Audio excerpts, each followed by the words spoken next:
Assalamualaikum warahmatullahi wabarakatuh. Perkenalkan, nama saya Fitriani Syukur.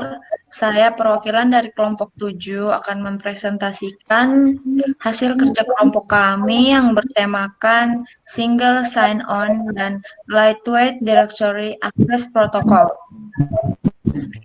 Kelompok kami beranggotakan 3 orang yang diketuai oleh Muhammad Imam Akbar, NIM 1816147. Berikut anggotanya terdiri dari Aisyah Faustia Putri 18.16134 dan saya sendiri Fitriani Syukur 18.16133. Langsung saja materi pertama akan disampaikan oleh Saudara Muhammad Imam Akbar. Dipersilahkan. Baiklah, di sini saya akan mempresentasikan latar belakang dari SSO dan LDAP. Latar belakangnya adalah dengan pesatnya perkembangan teknologi informasi dan internet, banyak institusi atau perusahaan yang menyediakan berbagai layanan berbasis website yang saling terintegrasi satu sama lain. Layanan web sendiri memiliki kelebihan, yaitu bisa diakses dari manapun dan kapanpun. Namun, layanan web sendiri memiliki kelemahan, yaitu karena bisa diakses dari manapun dan kapanpun, maka layanan website terhadap berbagai serangan yang dilakukan oleh para cracker. Selain itu, jika setiap aplikasi memiliki sistem login yang sendiri, maka bisa membuat beban server menjadi lebih berat, karena server harus melayani request login user yang ingin mengakses semua layanan yang tersedia. Untuk itu, ada sistem SSO yang bisa menggabungkan sistem autentifikasi login dari beberapa aplikasi menjadi satu dan juga penyimpanan data user menjadi terpusat sehingga bisa membuat beban server menjadi lebih ringan.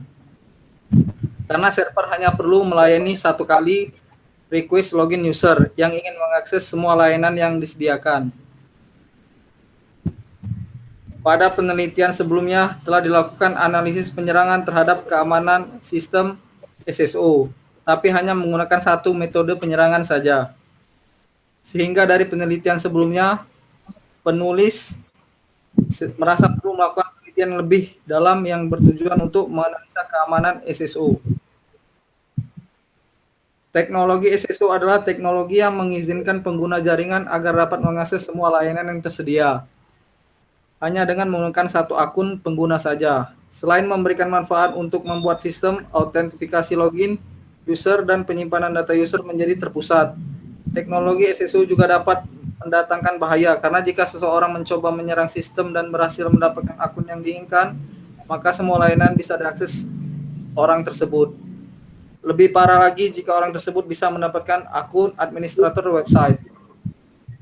Berbagai jenis metode serangan yang dilakukan untuk tujuan mendapatkan data-data yang sekiranya penting bagi penyerang seperti data user yang digunakan untuk masuk ke sebuah layanan. Contoh jenis metode penyerangannya adalah man in the middle attack, brute force attack, dan LDAP injection.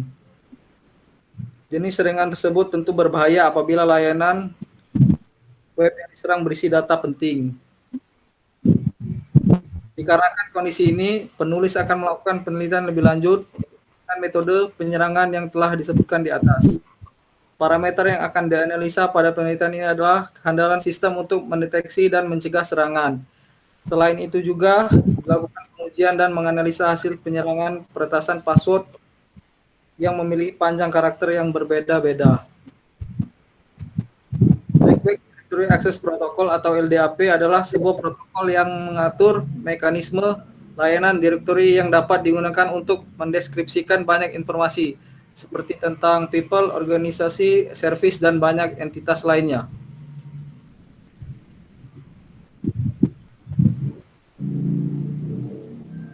Selanjutnya, Adapun tujuan dari pembuatan makalah ini adalah yang pertama merancang sistem single sign-on dan lightweight directory access protocol. Dan yang kedua, mengetahui manfaat-manfaat sistem single sign-on dan lightweight directory access protocol.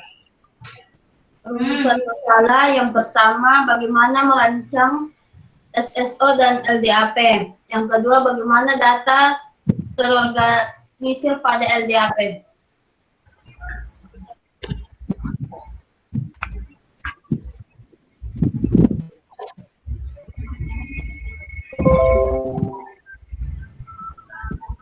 Baiklah, di sini saya akan membaca pengertian dari single sign on atau SSO. Single sign on atau SSO adalah sebuah sistem yang memfasilitasi penanganan user akun untuk beberapa server dengan hanya menggunakan satu username dan password saja. Dan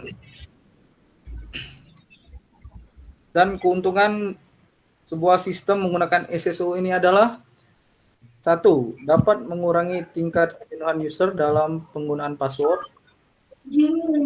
Dua, mengurangi waktu yang digunakan untuk memasukkan password kembali untuk sebuah identitas yang sama. Tiga, dapat mendukung autentikasi profesional seperti Windows Credential. Empat, mengurangi biaya IT sering dengan berkurangnya user yang meminta bantuan mengenai hal autentikasi, yang dalam hal ini adalah permasalahan di username atau password. 5. Keamanan semua level akses baik masuk maupun keluar sistem.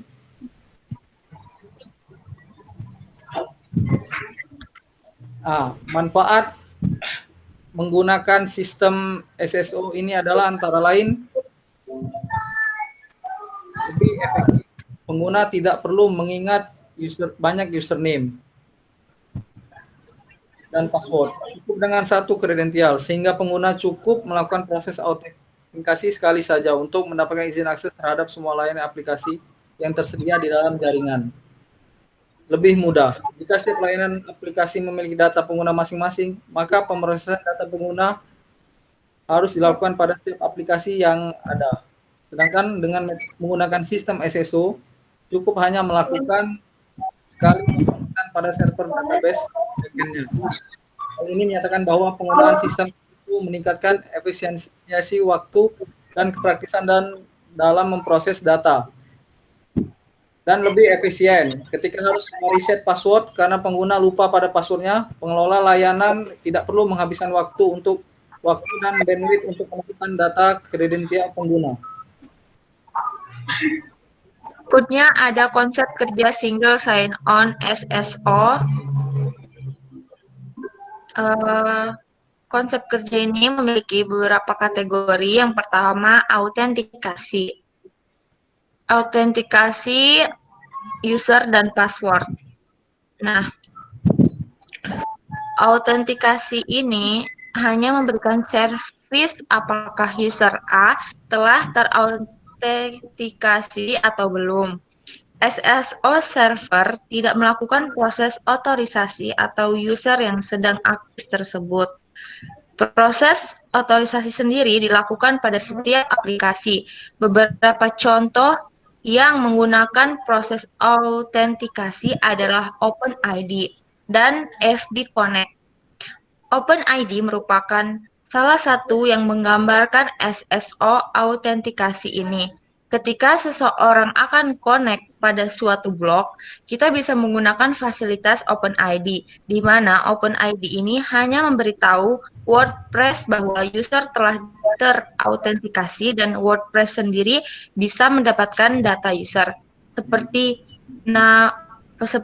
nama maupun email. Sama halnya dengan FB Connect, ketika user telah terautentikasi pada Facebook, maka Facebook tidak melakukan otorisasi pada aplikasi klien, jadi hanya sebatas autentikasi. Kategori yang kedua ada otoritas. Otoritas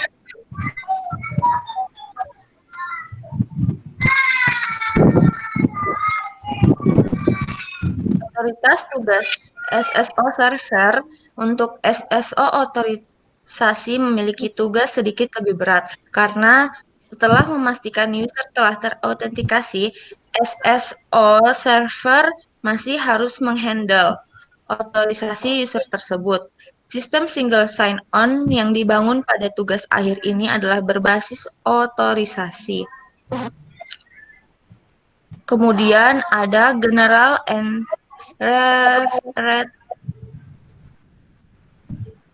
Retrieving Token Identity dan Group Permission.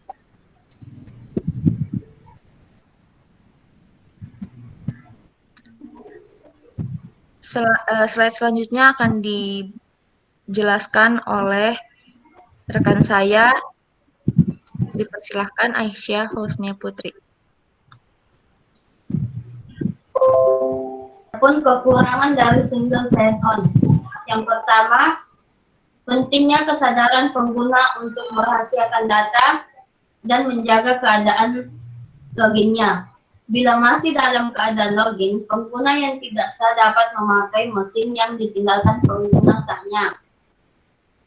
Kerumitan yang kedua yaitu kelemahan dalam hal keamanan. Jika password sistem pengelola layanan jaringan diketahui oleh orang yang tidak berhak, maka orang tersebut dapat melakukan perubahan terhadap semua data yang ada di dalam sistem. Yang ketiga, titik kegagalan single point failure. Karena setiap layanan aplikasi bergantung kepada sistem single sign-on. Sistem ini dapat menjadi suatu titik kegagalan bila tidak dirancang dengan baik. Yang keempat yaitu adalah kerumitan. Mengimplementasikan sistem SSO ke dalam sebuah jaringan yang heterogen dan multi-platform, sehingga banyak pengelola layanan jaringan kurang begitu giat dalam mengimplementasikannya.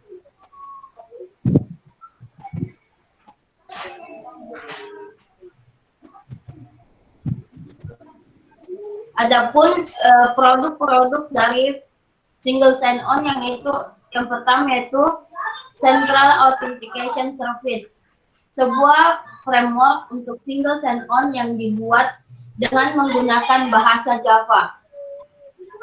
Yang kedua yaitu Open Single Sign-On, adalah sebuah infrastruktur yang mendukung layanan berbasis itu nanti sampai sini.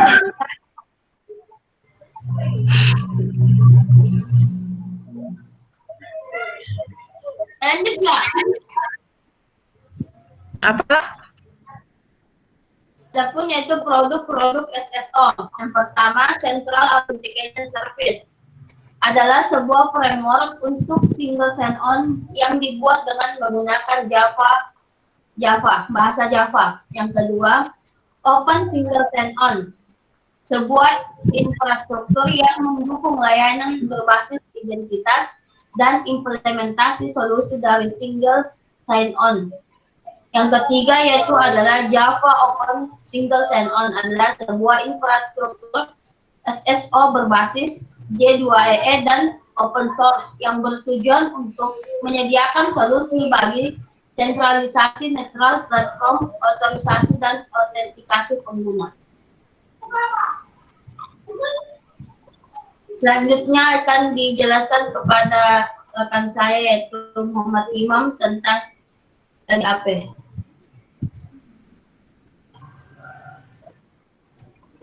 Baiklah,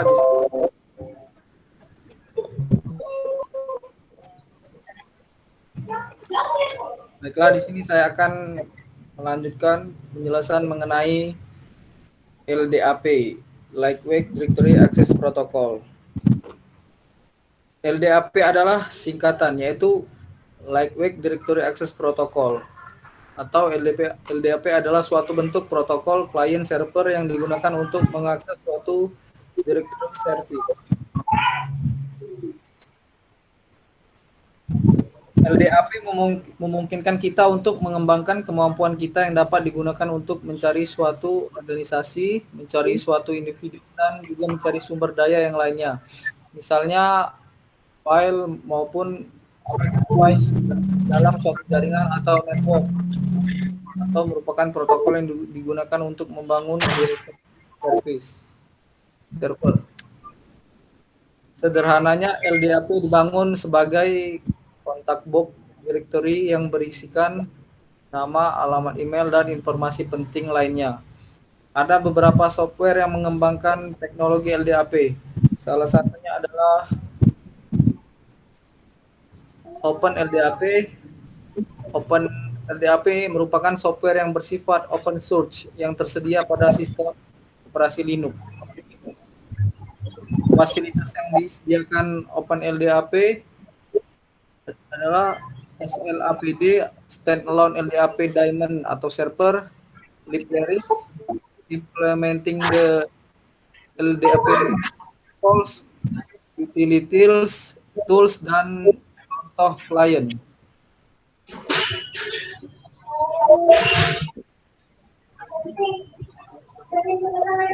Dan selanjutnya akan dijelaskan oleh Saudara Putri. Slide berikutnya yaitu cara kerja LDAP.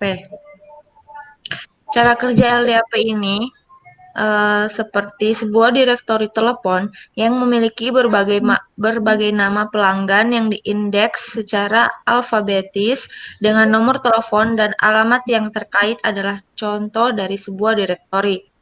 Struktur semacam ini dengan mudah dapat diimplementasikan menggunakan LDAP.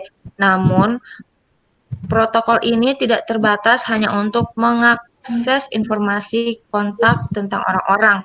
Hal ini dapat menentukan sumber daya berbagi pada jaringan seperti printer dan scanner, dan memungkinkan orang untuk menggunakan sumber daya dan layanan bersama lainnya menggunakan password tunggal.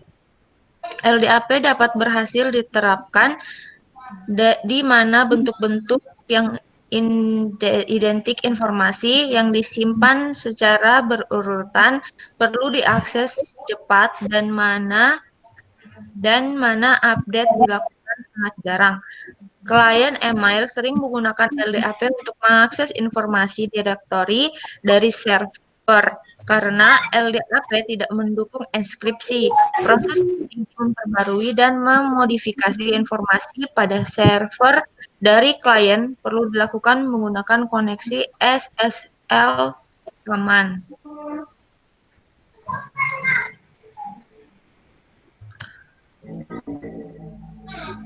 LDAP dapat berhasil diterapkan di mana bentuk-bentuk yang identik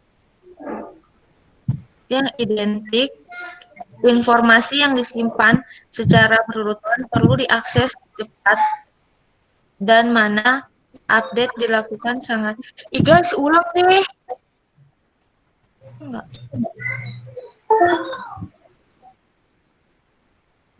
Dari mana? Dari cara kerja tuh.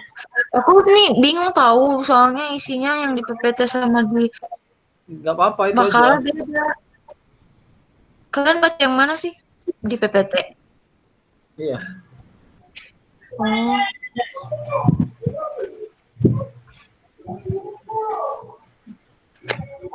Cara kerja LDAP yaitu LDAP adalah TCP atau IP berbasis protokol internet yang digunakan oleh program email dan beberapa aplikasi lain untuk mencari dan mengambil informasi dari sebuah direktor disimpan pada sebuah server. Sebagai contoh, sebuah direktori telepon yang memiliki berbagai nama pelanggan yang diindeks secara alfabetis dengan nomor telepon dan alamat yang terkait adalah contoh dari sebuah direktori. Struktur semacam ini dapat mudah diimplementasikan menggunakan LDAP. Namun, protokol ini tidak terbatas hanya untuk mengakses informasi kontak tentang orang-orang. Hal ini dapat menemukan sumber daya berbagi pada jaringan seperti printer dan scanner. Dan memungkinkan orang untuk menggunakan sumber daya dan layanan bersama lainnya menggunakan password tunggal. LDAP dapat berhasil diterapkan di mana bentuk-bentuk yang identik, informasi yang disimpan secara berurutan perlu diakses cepat dan mengupdate dilakukan sangat jarang. Kemudian manfaat LDAP akan dijelaskan oleh rekan saya, Aisyah Fausnia Putri. Dipersilahkan.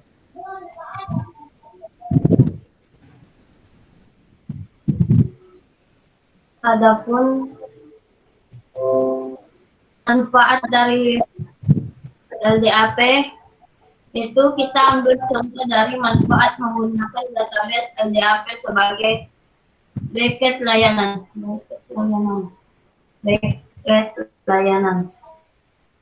Server salah satu isi database LDAP adalah username beserta password dan atribut-atribut lainnya. Dengan informasi itu, kita bisa menggunakannya untuk proses autentifikasi layanan server. Jadi, jika kita memiliki beberapa layanan server, kita bisa menggunakan informasi username yang sudah ada di server LDAP. Dengan kata lain, sebagai sumber autentikasi yang terpusat single sign-on. Sebagai gambarannya dalam layanan dari Google, yaitu dengan salah satu email kita bisa mengakses Google Drive, Gmail, Blogspot, YouTube, dan lain-lain.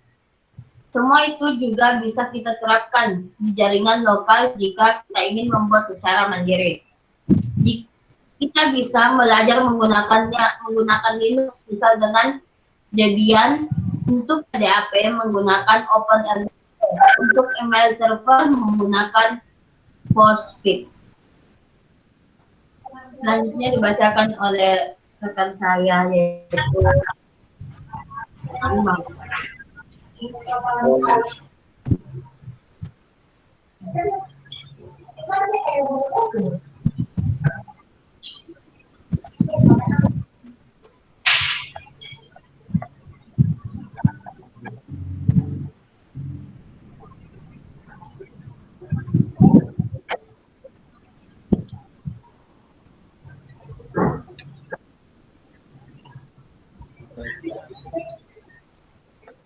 Dan setelah kelemahan LDAP, terdapat kemungkinan klien mengakses server yang berbeda melalui URL. URL bekerja otomatis tanpa melibatkan pengguna. Password kemungkinan akan digunakan kembali secara otomatis, dan kemungkinan server melakukan penyalahgunaan dan penyadapan.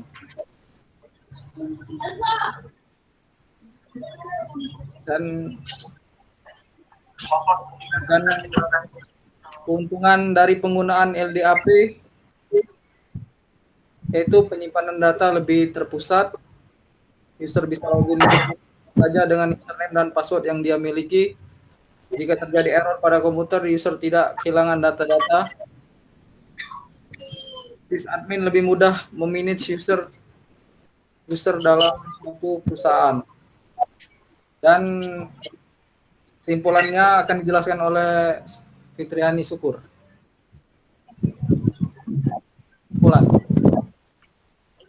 Jadi kesimpulan dari presentasi pada sore hari ini adalah teknologi single sign-on atau yang disingkat sebagai SSO adalah teknologi yang mengizinkan pengguna jaringan agar dapat mengakses semua layanan yang tersedia hanya dengan menggunakan satu akun pengguna saja. Kemudian single sign-on yang bisa menggabungkan sistem autentifikasi login dari beberapa aplikasi menjadi satu dan juga menyimpan data user menjadi terpusat, sehingga bisa membuat bebas server menjadi lebih ringan karena server hanya perlu melayani satu kali request login user yang ingin mengakses semua layanan yang disediakan.